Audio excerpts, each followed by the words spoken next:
चला तर आपले कांदा भजी सोप्या पद्धतीत मस्त छान गरमागरम झालेले आहेत। चला आता पुढे रेसिपी बघूया।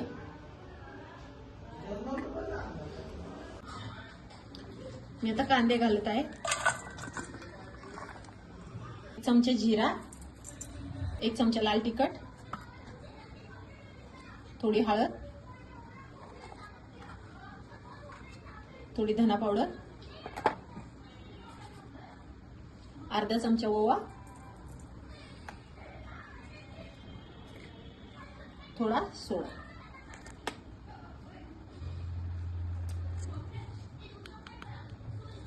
एक चमचा मीठ, कढीपत्ता, हे बेसन, कोथिंबीर।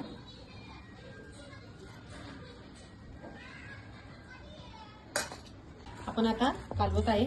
एकदम मस्त सोप्या पद्धतीत कांदा भजी बनवायची आपल्याला झणझणीत। मी कढई तापून झालेली आहे, तेल टाकते।